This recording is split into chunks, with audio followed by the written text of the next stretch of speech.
स्मरणीय अनंत श्री समलंकृत आज की सभा के अध्यक्ष यत्र तत्र विराजमान संत वृंद, संचालक महोदय, उपस्थित धर्मानुरागी सज्जनों, भक्तिमती माताओं, सबका सादर अभिनंदन करते हुए किंचित चर्चा प्रथम भगवान नाम संकीर्तन सभी उच्चारण करेंगे ताली बजाते हुए। हरे राम राम राम हरे हरे, हरे राम राम राम हरे हरे, हरे राम राम राम हरे हरे, हरे राम राम हरे हरे।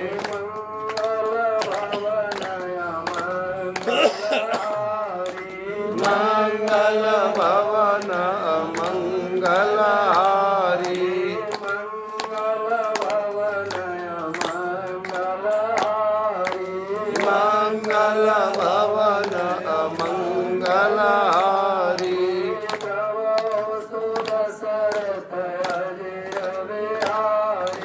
द्रवहु सुदशरथ अजिर बिहारी,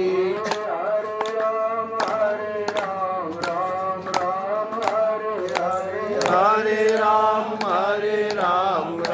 राम हरे हरे,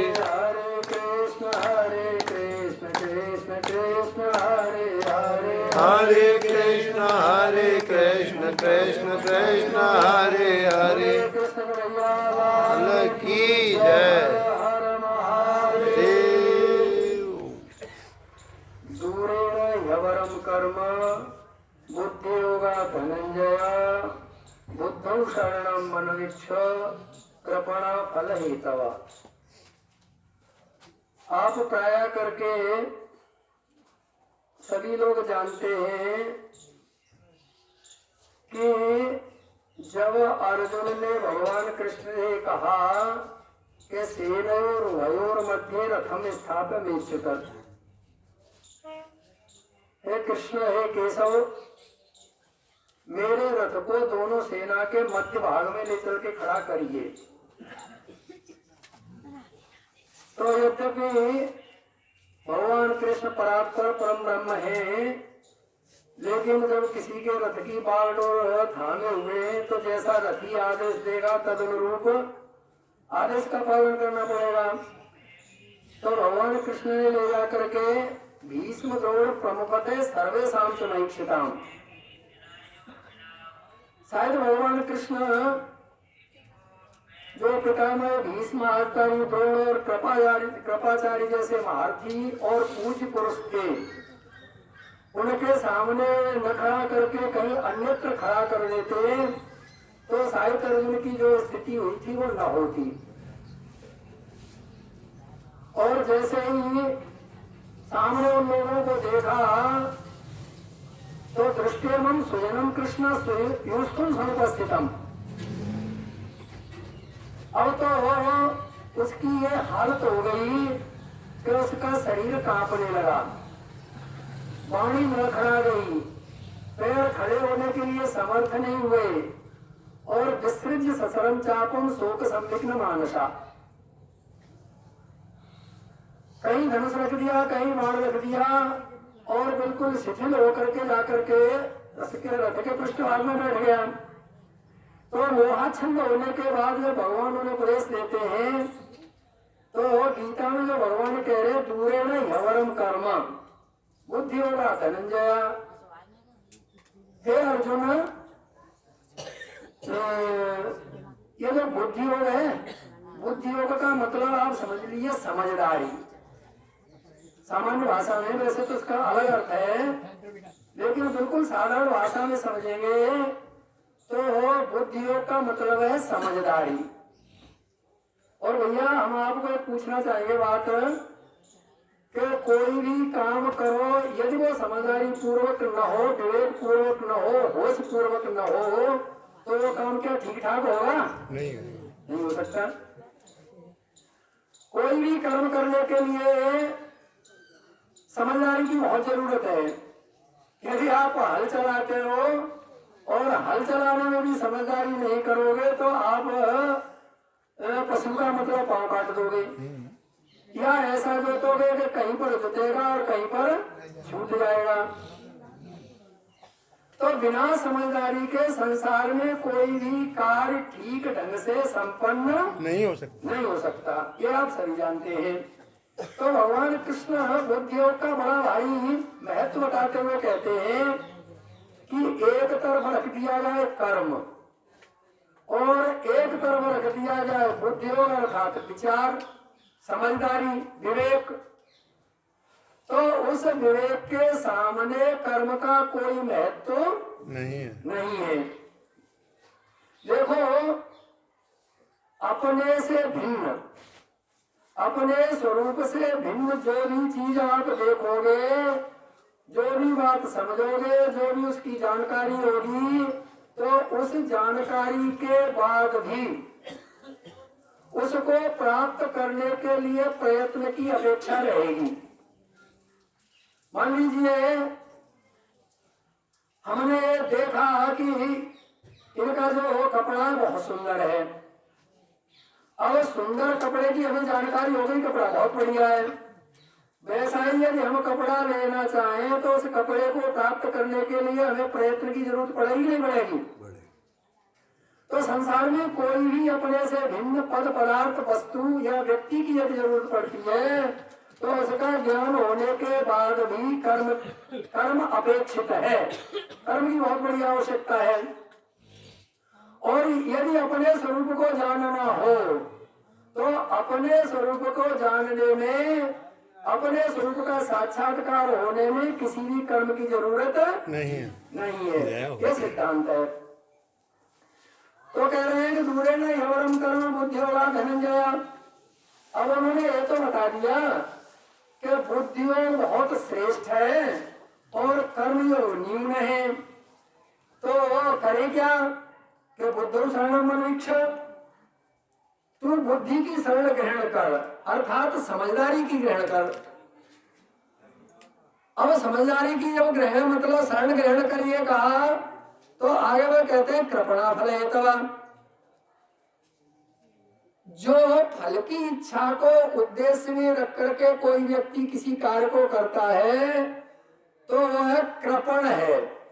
वैसे सामान्य भाषा में तो कृपण कहते हैं कंजूस को, जाकी मुट्ठी बंधी रहे ना और मुट्ठी खुले ही नहीं, उसका नाम कंजूस है। चलो थोड़ी सी एक बात कंजूस की भी सुना लेते हैं, क्योंकि ज्यादा गहरे में ले जाएंगे तो थोड़ा बोरियत होगी। एक बार ऐसा हुआ कि एक नदी में कपड़े धोने वाले, क्योंकि आप जाति सूचक शब्द कह दो तो उसमें भी बड़ी आपत्ति होती है ना। तो कपड़े धोने वाले सज्जन अपने कपड़े धो रहे थे, गांव के कपड़े धो रहे थे, उनकी पत्नी भी साथ थी। अचानक वहां से एक सुंदर घड़ा निकला बहता हुआ, ऊपर से उस पर ढक्कन रहे और वो घड़ा बड़ा सुंदर। और कपड़े धोने वाले व्यक्ति ने जब उस घड़े को देखा तो अचानक उसमें से आवाज आई कि मैं हूं मिट्टी का घड़ा, सोने चांदी से भरा, और जो कोई मुझको पावे वो माला माल हो जाए। ये आवाज आई। तो इतनी बात जैसे ही सुनी तो वो जो सज्जन थे कपड़े धोने वाले, उनके मन पर तो ज्यादा कोई फर्क नहीं पड़ा। लेकिन भाई महिलाओं का तो स्वभाव अलग होता है। उनकी पत्नी कहने लगी कि ऐसा अवसर नहीं मिलेगा, यहाँ कोई देख रहा है और घर माए मतलब घर आए नाग में पूजिए माया वहां भी पूजन जाए। जल्दी जल्दी घुस जाओ और घड़े को ले आओ, तो ये जो वो कपड़े धोने का काम करना पड़ता है, ये छूट जाएगा और बड़े आनंद से अपना जीवन गुजार करेंगे। वो सज्जन कहने लग गए कि देखो देवी, पहले तो हम किसी राजा के राज्य में रहते हैं और ये धन किसका होगा, कहीं किसी का चोरी का हुआ, आकर के हमें पुलिस ने पकड़ लिया या हमने इस धन को ले लिया और बाद में हमने कोई मकान दुकान कुछ कारोबार किया और राजा को पता चल गया, तो हो सकता है वो हमें दंडित भी कर सकता है और इस धन को जब्त भी कर सकता है। इसलिए हम इस धन को नहीं लेंगे। अब वो ज्यादा हट पड़ गई तो आप जानते हैं राजहट, बालहट और क्रियाहट, ये हटें बड़ी भयंकर होती है, मजबूत होती है। तो उनकी हट के सामने वो व्यक्ति झुका, लेकिन फिर भी उसके विचार रहा, समझदारी रही। देखो समझदारी को ध्यान में रखना, समझदारी रही तो उसने सोचा कि जिस राजा के राज्य में हम रह रहे हैं, खा रहे हैं, पी रहे हैं, वो हमारी सुरक्षा कर रहे हैं, उस राजा को धोखे में रख करके हम इस धन को नहीं लेंगे। समझदारी की बात ठीक नहीं की। तो उसने क्या किया कि तुम यहीं रहो। घड़े से पूछा कि भैया हम तुम्हें लेना तो चाहते हैं, लेकिन थोड़ी तुम प्रतीक्षा कर सकते हो क्या? उन्होंने बिल्कुल कर सकते हैं, हम राजा के पास जाएंगे और पूछ के आएंगे, यदि राजा हमें आज्ञा दे देंगे तो हम ले लेंगे। तो उन्होंने कहा ठीक है। समझदारी पूर्वक वो गए राजा के पास और राजा से जाकर के निवेदन किया कि महाराज इस तरह से घड़ा निकल रहा है, उसमें इस तरह की आवाज आ रही है, यदि आपका आदेश हो तो हम उस घड़े को ले लें। तो राजा को बड़ी भारी प्रसन्नता हुई। अरे भैया हमारे राज्य में इतने भी सज्जन, इतने ईमानदार व्यक्ति रहते हैं, अरे ये जंगल में नदी पे कपड़ा धो रहा था, ये ले लेता तो हमें क्या पता चलता। तो उन्होंने कहा भैया बिल्कुल जरूर ले लो, और तुम्हारी समझदारी, तुम्हारी ईमानदारी से हम बड़े प्रसन्न हैं, 2000 रुपए तुम हमें इनाम में और देते हैं तुम्हें। तो राजा ने 2000 रुपए और दे दिए। अब 2000 रुपए लेकर के जैसे वो बंधु आगे बढ़े तो राजा ने कहा भैया सुनो एक बात सुनते जाओ। तो महाराज बताओ कि धन तो ले लेना, लेकिन ये पूछना कि भाई तुम घड़े में जो धन है, सोना चांदिया जो असरफियां हैं, वो किसी उदार पुरुष की है या कंजूस की है? और यदि वो कंजूस की हो तो मत लेना, और किसी उदार पुरुष की हो तो ले लेना। जब इतना कहा तो व्यक्ति वहां से उनकी राजा की बात सुनने के बाद पहुंचे नदी पर, और नदी पर पहुंचने के बाद उन्होंने कहा भैया हम तुम्हें लेना तो चाहते हैं, लेकिन तुम ये बताओ कि तुम्हारे अंदर धन है वो मतलब कंजूस का है या उदार पुरुष का है, दानी पुरुष का है? तो घड़े में से हंसी आई और कहने लग गया कि अरे मूर्ख, उदार व्यक्ति के पास धन कहाँ हो सकता है? वो आएगा किसी किसी को पकड़ा देगा। धन तो एक कंजूस का ही है, तुझे लेना हो तो ले ले और नहीं लेना हो तो जा।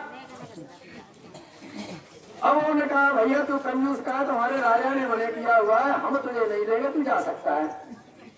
और जैसे वो वहां बैठने लगा तो पत्नी हट पड़ गई कि तुम तो बिल्कुल मूर्ख हो, तुम्हें बिल्कुल समझदारी नहीं है, पूरा जीवन हो गया गरीबी में मरते मरते, और अब घर पे आया हुआ बिल्कुल दरवाजे पर आया हुआ अवसर को तुम चूक रहे हो, घड़े को ले लो।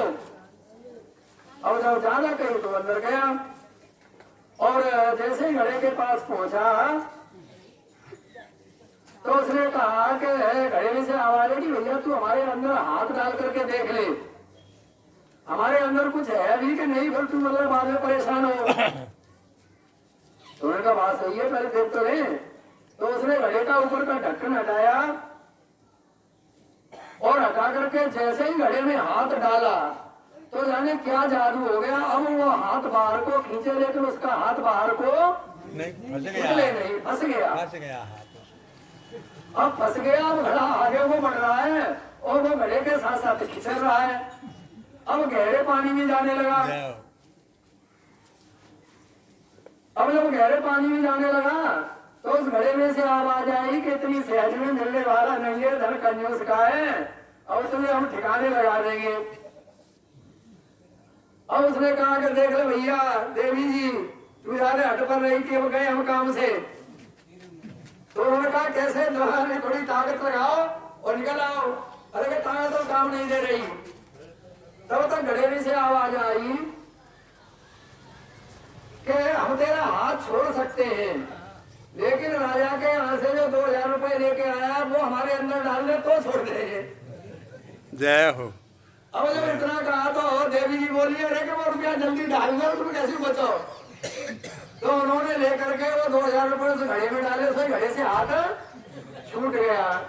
तो कहने का मतलब है कि कंजूस को धन तो मिलेगा न, किसी और लेके जाएगा, तो सावधान रहना चाहिए। ये तो कंजूस की मतलब भाषा हुई लोक की, ये लोक की बात हुई। लेकिन अब थोड़ा हम परमार्थ में सिद्धांत में से घटाएं तो बृहदारण्योपनिषद में एक वचन आया है, यो वै एतदक्षरम गार्गी अविदित्वा अस्मान् लोकात् प्रेति सकृपणा। और इसका भाव समझे। गार्गी और याज्ञवल्क्य का शायद संवाद आपने सुना होगा। जितनी भी उपनिषदें हैं उन उपनिषदों में बृहदारण्य सबसे बृहदकाय उपनिषद है और उसमें याज्ञवल्क और गार्गी का संवाद है। तो याज्ञवल्क जी गार्गी को कहते हैं कि एतत् वही यो वही एतत् अक्षरम। अभी आप महाराज से सुन रहे थे अक्षर के संबंध में, और गीता जी में भी द्वाविभौ पुरुषौ लोके क्षराक्षरेण च क्षरा सर्वाणि भूतानि कूटस्थो अक्षर उच्यते। तो गीता के 15वें अध्याय में क्षर अक्षर का विवेक है। गीता के 7वें अध्याय में उसी बात को भूमि आपो नलो वायु खम मनो बुद्धिरेव च अहंकार में भिन्ना प्रकृतिरष्टधा अपरेण तस्त्वन्याम प्रकृति विद्धि में पराम जीव भूताम महावाहो येरम धार्यते जगत। इन दो श्लोकों के माध्यम से भगवान ने परा और अपरा नाम दिया है। और इसी बात को प्रकारांतर से भगवान कृष्ण ने 13वें अध्याय में इदम शरीरम कौन्तेय क्षेत्र विधीयते एतद्यो वेत्ति तं प्राहु क्षेत्र की तद्विदा। ये कहकर के वहां क्षेत्र और क्षेत्र के नाम दिया है। अब परापरा क्षेत्र क्षेत्र की या क्षर अक्षर इनकी व्याख्या में जाएंगे तो हम बह जाएंगे और वो मतलब प्रवचन बह जाएगा, समझ में नहीं आएगा। इसलिए आई अपनी उसी जगह पर अक्षर। तो यो वही एतदक्षरम अविदित्वा गार्गी अस्मात् लोकात् प्रेति से कृपणा। भगवान याज्ञवल्क्य जी गार्गी से कहते हैं कि जो पुरुष उस अविनाशी परमात्मा के साक्षात्कार के बिना ही इस संसार से चला जाता है, उससे बड़ा और कंजूस कोई नहीं है, कोई नहीं हो सकता। बहुत सुंदर है और वास्तव में है ही कंजूसी। क्यों कंजूसी है? क्यों भैया आप दया करके सुनते रहते हैं कि बड़े भाग्य मानुष तन पावा और सुर दुर्लभ सदग्रंथ निरावा। वेद शास्त्र श्रुति सदगुरु संत महात्मा सतपुरुष सभी इस मानव शरीर की प्रशंसा करते हैं और गायंत देवा किल गीत कानी धन्यासुते भारत भूमि भागे। इस तरह से संस्कृत भाषा में भी ये कहा गया है कि स्वर्ग में देवता भी कभी कभी निराश होकर के मनुष्य शरीर की प्रशंसा करते हैं और वे कहते हैं कि हम बड़े अभागे हैं जो देवता तो बन गए, यदि मनुष्य होते तो बढ़िया रहते। अब क्यों कहते हैं? वो इसलिए कहते हैं कि भाई स्वर्ग में केवल पुण्य की पूंजी का उपभोग ही होता है, नवीन कर्म करने का अधिकार नहीं है। बहुत सुंदर। और गीता जी में तो सारी बातें कही गई हैं।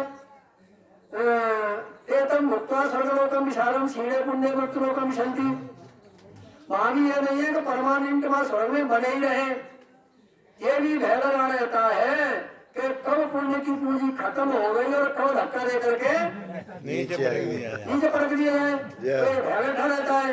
तो देवता भी भयभीत रहते हैं और इतने भयभीत रहते हैं प्राय करके आप संस्कृत साहित्य में ये पढ़ते रहते हैं कि कब महात्मा ने थोड़ी सी तपस्या करी तो इंद्र को सिंहासन डोलन लगा और उसने आकर के उनकी तपस्या में विघ्न जरूर किया। तो विघ्न जरूर करने की आवश्यकता क्यों पड़ी? डर बैठा है ना, है कि हमारा कहीं मतलब कोई हमसे ज्यादा तपस्वी, हमसे ज्यादा पुण्य वाले व्यक्ति ना आ जाए और हमारे सिंहासन को हत्या ले। एक बार तो यहाँ तक हुआ कि महाराज आती स्वर्ग में पहुंचे और वो इतने मतलब पुण्यात्मा थे कि इंद्र को अपने आगे आसन पर जगह देनी पड़ी। अब भाई कोई प्रधानमंत्री हो और दूसरा प्रधानमंत्री आके उसी कुर्सी पर बैठ जाए तो उसे सहन होगा? नहीं हो सकता। खिन्नता तो होगी। बिल्कुल सहन नहीं हो सकता। इंद्र को बड़ा बुरा लगे, अंदर ही अंदर से खटके, जलन, परेशानी, बहुत बेचैन। गए गुरु के पास, गुरु से आए प्रार्थना की, महाराज मेरा तो बहुत संकट है, क्या है? सारी बात बताई। विस्तार में जाकर के हुआ है, गुरु जी ने कह दिया कि ऐसा करना, तुम उनसे पूछना कि तुमने कौन से पुण्य किए हैं जिन पुण्यों के प्रभाव से तुम्हें आधे सिंहासन की प्राप्ति मिली है।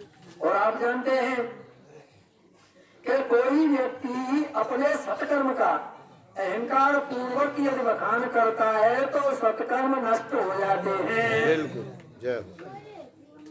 अब जैसे ही, और आदमी का स्वभाव है ना कि यदि किसी की प्रशंसा कर लो, अरे भैया क्या तो बड़ी भुजाएं मजबूत है, तो भले ही दोनों पता हो, लेकिन वह मालूम पड़ते हैं कि हम ऐसे हैं। तभी इसने सामने वाले ने कहा है। तो जैसे ही महाराज आती के सामने इंद्र ने थोड़ी गरुड़ की भूमिका बना करके प्रशंसा की और उनकी प्रशंसा की, तो एक के बाद एक उन्होंने अपने सारे पुण्यों का बखान कर दिया।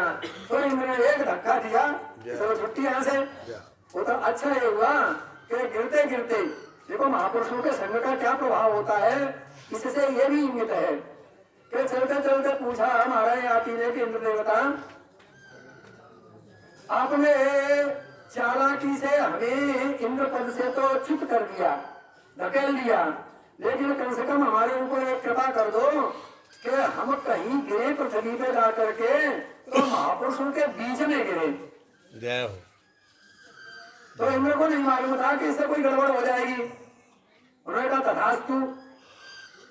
अब इस तरह से कह दिया तो तपोवन में गिरे, और तपोवन में आते हुए जब महाराज आती को देखा तो तपस्वी ने कहा, ये तो बड़े धर्मात्मा, बड़े मतलब पुण्यात्मा और बड़े धर्मी और बड़े मतलब सत्कर्म करने वाले महापुरुष हैं, और हमने सुना था इन्हें तो स्वर्ग का आधा राज्य प्राप्त हो गया था और ये तो नीचे को गिरते आ रहे हैं।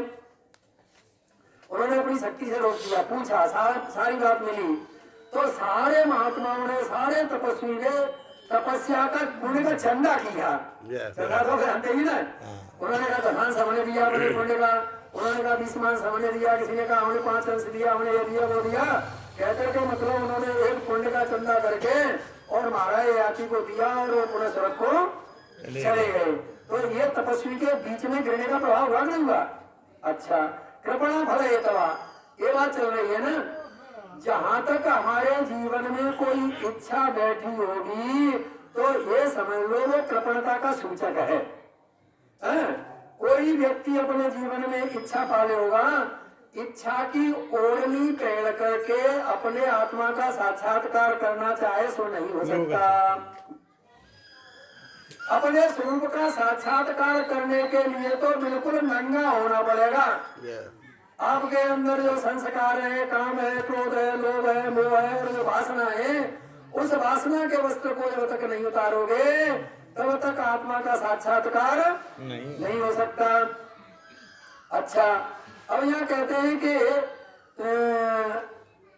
एतदक्षरम अविदित्वा यस्मान् लोकात् प्रयति से कृपणा, उस अपने आत्म स्वरूप को जाने बिना, क्योंकि हमारे जीवन का परम उद्देश्य तभी सार्थक होता है, हमारा मनुष्य जन्म लेना, मनुष्य शरीर प्राप्त करना तभी सार्थक होता है जो हमारा अंतिम लक्ष्य है ब्रह्म का साक्षात्कार, अपने स्वरूप की प्राप्ति, वह नहीं होती और उससे पहले ही हम यहाँ से चले जाते हैं तो हम नंबर 1 के कंजूस हैं। इसलिए हमें सावधान रहना चाहिए। तो आगे भगवान ये कहते हैं ना कि बुद्धियों, जो समझदारी है, जो विवेक है, उसे और क्या होता है? तो कहते हैं बुद्धि युक्त जो आती है वह शुक्र दुष्कृति। यानी हमें समझदारी आ गई।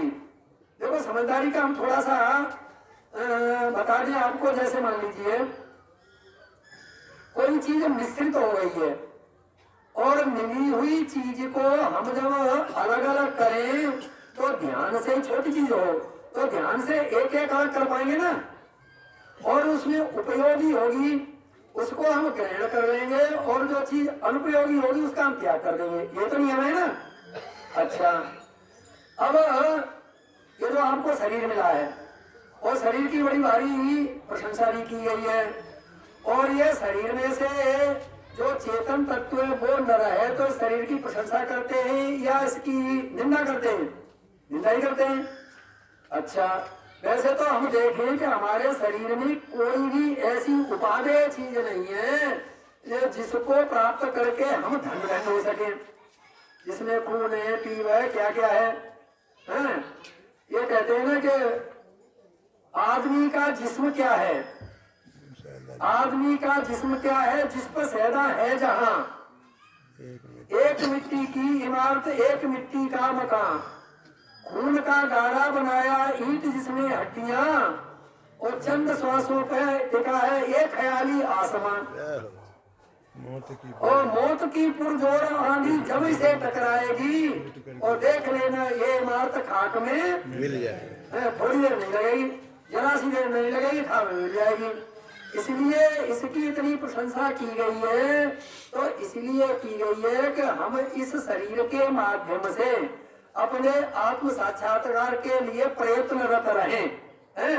हम ये नहीं कहते कि सब ब्रह्मज्ञानी हो जाएंगे, और सब ब्रह्मज्ञानी हो ही नहीं सकते, लेकिन ब्रह्मज्ञान की तरफ जाने के लिए अपने अंदर इच्छा तो कर सकते हैं। ये तो सब कर सकते हैं, सबका अधिकार है। और आप ये समझ लें कि जब हम इच्छा करेंगे तो इच्छा करने पर हमारी यात्रा यदि शुरू हो गई तो हम जो जो कदम आगे बढ़ते जाएंगे वो हमारी यात्रा सार्थक रहेगी। क्यों रहेगी? क्योंकि गीता जी ने बड़ा स्पष्ट कहा है, देहाभिक्रमणा स्वस्ति प्रत्यायो विद्यते स्वल्पमप्यस्य धर्मस्य त्रायते महतो भयात्। इस बुद्धियोग के मार्ग पर, क्योंकि इससे पहला ही सूत्र है ना, ऐसा ते वेदासंख्य बुद्धि योगे तमाम बुद्धिया युक्त व्यापार्थ कर्म बंधन प्राश्यसी। यहाँ कह दिया कि शुभ अशुभ से अलग हो जाता है, और यहाँ ये कह दिया कि ऐसा ते वेदासंख्य बुद्धि योगे तमाम बुद्धिया युक्त व्यापार्थ कर्म बंधन प्राश्यसी। कर्म बंधन से दूर हो जाएगा, कर्म बंधन से छूट जाएगा। तो देहाभिक्रमणा स्वस्ति, इसका मतलब ये है कि परमात्मा की तरफ आज हम चल पड़े, और चलने में भी इतने सावधान रहें, इतनी समझदारी रखें कि हमारे जीवन में कोई कामना नहीं होनी चाहिए। यदि हम कामना से चलेंगे तो काम प्रपद्यन्ते निदेवता, जैसी जैसी आपकी कामना होगी उस कामना के अनुरूप जो साधना होगी उस साधना को विधिपूर्वक यदि आप कर पाएंगे तो आपके जो भी सकामता की इच्छा है, जो वस्तु पाना चाहते वो देवता दे देगा।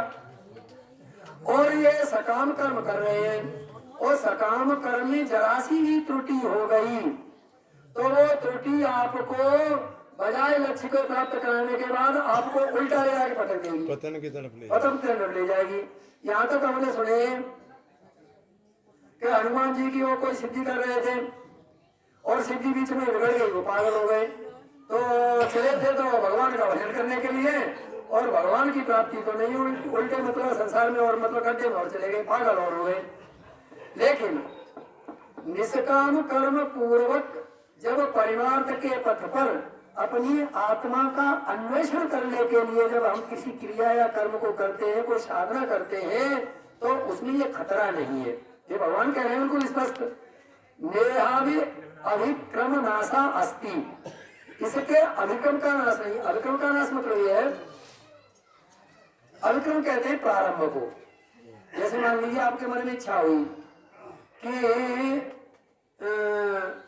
हम हरिद्वार जाए, या इलाहाबाद का कुंभ पड़ रहा है तो इलाहाबाद के कुंभ में जाए, और इलाहाबाद के कुंभ में चलने के लिए आपने यहाँ से अपना झोला जंगल लिया और यहाँ से निकल पड़े और आप पहुंच गए सिकवाबाद। तो यहाँ से जब सिकवाबाद पहुंचे तो कल सुबह चलोगे तो दूरी कम होगी या कितनी रहेगी? कम होगी ना। अच्छा, तो परमार्थ के मार्ग पर यही है कि ऐसा नहीं है कि हमने जो दूरी तय कर ली है वो दूरी किसी काम की नहीं रही हो, वो बिल्कुल अधिक्रम का नाश नहीं होता, कर्म का नाश नहीं होता, ज्यों की ज्यों बनी रहेगी। एक बात प्रतिभा विद्यते, उसमें उल्टा फल नहीं होता।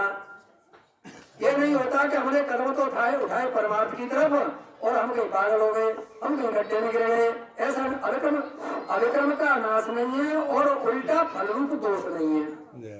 दो बात।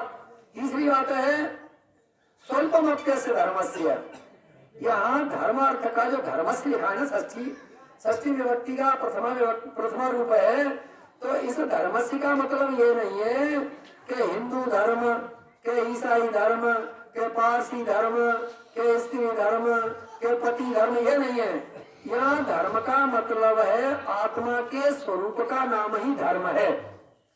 तो आत्म स्वरूप की तरफ जाने के लिए यदि आप चलोगे तो थोड़ा सा भी प्रयास, थोड़ा सा भी प्रयत्न आपको इस महान संसार के भय से छुटकारा दिला देगा। क्यों भाई? तरति शोक आत्मित अभयम वही प्राप्तोषी, अभयम सत्तु संशुद्धि ज्ञान।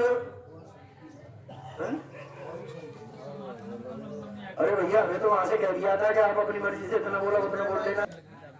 महाराज जी ने बताया कर्मण्यवाद का कदाचन वाद कर्म ते संगोष्ठ कर्म। आपने कर्म के बारे में बताया। बुद्धियोग का मतलब होता है विचार। कर्म से जो भी अवस्था, जो भी स्थिति, जो भी चीज प्राप्त होगी वो अनित्य होगी।